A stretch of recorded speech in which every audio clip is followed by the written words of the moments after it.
Hello दोस्तों, welcome to software engineering channel. क्या हाल चाल है आप लोगों का। सॉफ्टवेयर इंजीनियरिंग चैनल में डेटाबेस मैनेजमेंट सिस्टम की जो प्लेलिस्ट हमने स्टार्ट की थी, आज हम उसके लेक्चर नंबर 10 में पहुंच चुके हैं, जिसका टॉपिक है एंटिटी रिलेशनशिप मॉडल। तो हम चलते हैं इस टॉपिक की तरफ और देखते हैं कि एंटिटी रिलेशनशिप मॉडल क्या होता है। लेकिन एंटिटी रिलेशनशिप मॉडल समझने से पहले हमारे लिए ये लाजमी है कि हम ये समझें कि एंटिटी इटसेल्फ क्या होती है। तो उसके लिए हम क्या करते हैं कि देखते हैं कि व्हाट इज़ एन एंटिटी। तो कोई भी चीज़ like any person, place, thing और event for which we collect the data is known as entity.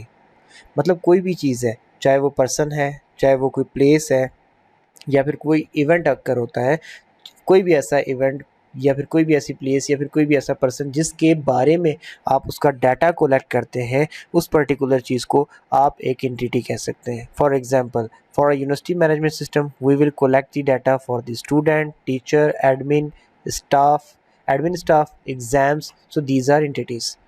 अगर आप एक यूनिवर्सिटी का सॉफ्टवेयर बनाते हो या फिर एक ऐसा सॉफ्टवेयर जिसके पीछे डेटाबेस चल रही है जो कि डाटा सेव करती है, in other words you can say आप एक यूनिवर्सिटी के लिए एक डेटाबेस मैनेजमेंट सिस्टम बनाते हो, तो आप किस किस का डाटा कलेक्ट करोगे? आप स्टूडेंट का करोगे, आप टीचर का करोगे, आप एडमिनिस्ट्रेशन स्टाफ का करोगे, और जो इवेंट अक्कर होते हैं लेट्स से एग्जाम्स, आप उसका डाटा कलेक्ट करोगे। तो इस मामले के अंदर student, teacher, administration staff, exam, ये सब के सब जो है एंटिटीज़ हैं।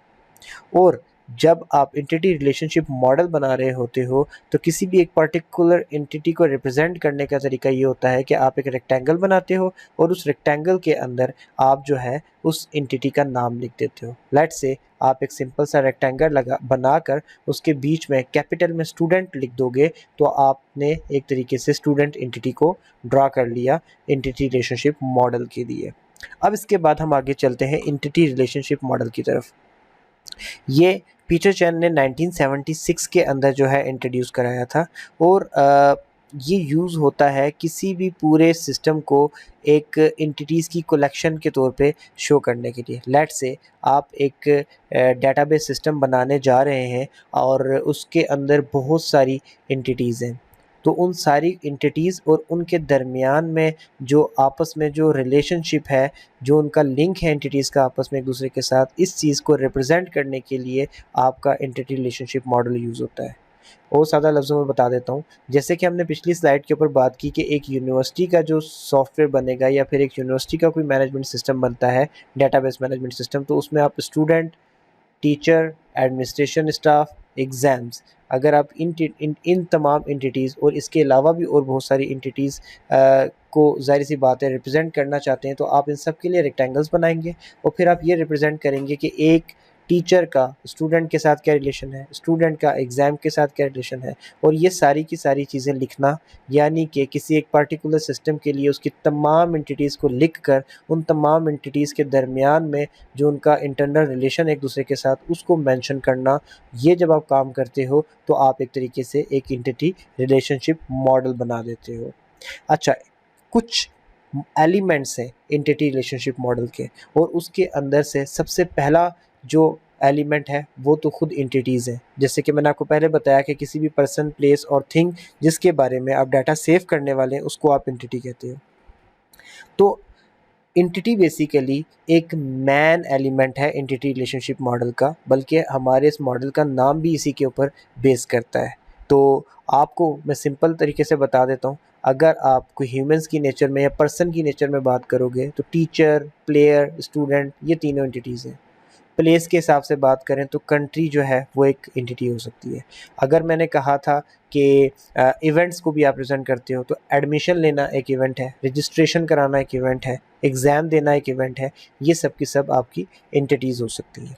अब अगर हम आगे जाएं, तो एंटिटी के बाद दूसरा मोस्ट इम्पॉर्टेंट मॉडल जो है, मोस्ट इम्पॉर्टेंट एलिमेंट जो है एंटिटी रिलेशनशिप मॉडल का, वो है एंटिटी इंस्टांस, या फिर जिसको एंटिटी अकरेंस भी कहा जाता है। A member of an entity is known as entity instance. यानी कि एक एंटिटी है, लेट्स से स्टूडेंट, और उसके अंदर आपने एक स्टूडेंट का रिकॉर्ड सेव किया हुआ है जिसका नाम जॉन है। तो आप ये कह सकते हो कि जो जॉन है वो स्टूडेंट एंटिटी क्लास का एक इंस्टांस है।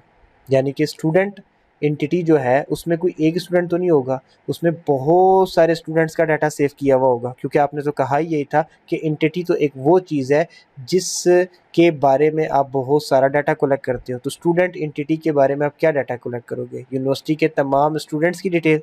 तो इसका मतलब ये कि उसमें बहुत सारे स्टूडेंट्स की डिटेल है। तो उन बहुत सारे स्टूडेंट्स में से किसी एक पार्टिकुलर स्टूडेंट और उसकी डिटेल को आप स्टूडेंट एंटिटी क्लास का स्टूडेंट इंस्टांस कह सकते हो। ठीक हो गया, या फिर एंटिटी इंस्टांस कह सकते हो।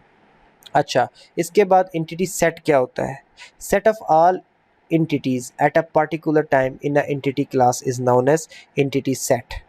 मिसाल के तौर पे आपने क्या किया कि यूनिवर्सिटी स्टूडेंट जितने भी हैं जो आपकी डेटाबेस में स्टूडेंट एंटिटी के अंदर सेफ हैं किसी एक पर्टिकुलर टाइम में, आप उन तमाम की कलेक्शन को ये कह सकते हो कि ये एक एंटिटी सेट है।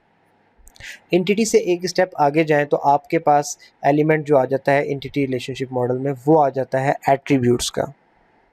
Characteristics of an entity class are known as attributes, यानी कि कोई भी एक एंटिटी क्लास है, उसकी जो कैरेक्टरिस्टिक्स होंगी, उसकी जो प्रॉपर्टीज़ होंगी, उनको हम एट्रीब्यूट्स कहेंगे। इसको थोड़ा सा मैं और एक्सप्लेन कर लेता हूँ। आपके पास एक एंटिटी क्लास है स्टूडेंट, तो आप स्टूडेंट की क्या क्या प्रॉपर्टीज़ होती हैं? उसका कोई नेम होता है, उसका कोई जीपीए होता है, उसका कोई रोल नंबर होता है, उसकी कोई क्लास होती है, उसका कोई जेंडर होता है और वगैरह वगैरह। तो स्टूडेंट एंटिटी क्लास की ये सब के सब जितनी भी चीज़ें मैंने आपको बताई, ये सब प्रॉपर्टीज़ कहलाएंगी या फिर एट्रीब्यूट्स कहलाएंगे। और जब हम एट्रीब्यूट की बात करें तो एट्रीब्यूट की जो है जो एक अलग लेवल है, उसके अंदर एट्रीब्यूट के अंदर जो है एट्रीब्यूट डोमेन भी होता है। ठीक है, और एट्रीब्यूट डोमेन क्या होता है कि set of possible values for an attribute is known as the domain of that particular attribute. For example, आपके पास स्टूडेंट एंटिटी क्लास का एक एट्रीब्यूट है जिसका नाम है जीपीए। ठीक हो गया। अब जो जीपीए है उसकी कुछ पॉसिबल वैल्यूज़ हैं, उन पॉसिबल वैल्यूज से हटके वो एट्रीब्यूट कोई भी वैल्यू एक्सेप्ट नहीं करेगा। लेट से एक स्टूडेंट का जीपीए 0 से नीचे तो नहीं जाएगा, माइनस में तो नहीं जाएगा। एक स्टूडेंट का जीपीए नॉर्मल सिचुएशन में 4 से ऊपर का नहीं होता, यानी कि आपका जीपीए वाली जो वैल्यू है वो 0 to 4 के दरमियान नहीं रहती है, तो 0 to 4 जो है वो एट्रीब्यूट डोमेन कहलाएगा। इसी तरीके से स्टूडेंट एंटिटी क्लास का एक एट्रीब्यूट है जेंडर। अब जेंडर जो है उसकी कुछ पॉसिबल वैल्यूज़ हैं और हमेशा वही होंगी, या तो मेल या फिर फीमेल। अब आप इससे हटके तो नहीं कोई डालेंगे, तो इसलिए मेल या फिर फीमेल जो है ये उसको आप ये कह सकते हैं कि मेल फीमेल को मिलाकर ये पूरा का पूरा एक जेंडर एट्रीब्यूट का डोमेन बन जाता है। तो ये था entity relationship model. I hope so कि आपको समझ आ गया होगा कि एंटिटी रिलेशनशिप मॉडल क्या होता है, और उसके बाद जो उसके मेन एलिमेंट्स हैं जिनकी ऊपर बेस कर रहा होता है एंटिटी रिलेशनशिप मॉडल, उनके बारे में मैंने आपको जो है डिटेल में बता दिया। आई होप सो कि आपको अच्छे से समझ आया होगा। ये स्लाइड्स अगर आपको चाहिए हो तो इस वीडियो की डिस्क्रिप्शन में इनको डाउनलोड करने के लिए लिंक अवेलेबल है, वहाँ से डाउनलोड कर लीजिएगा।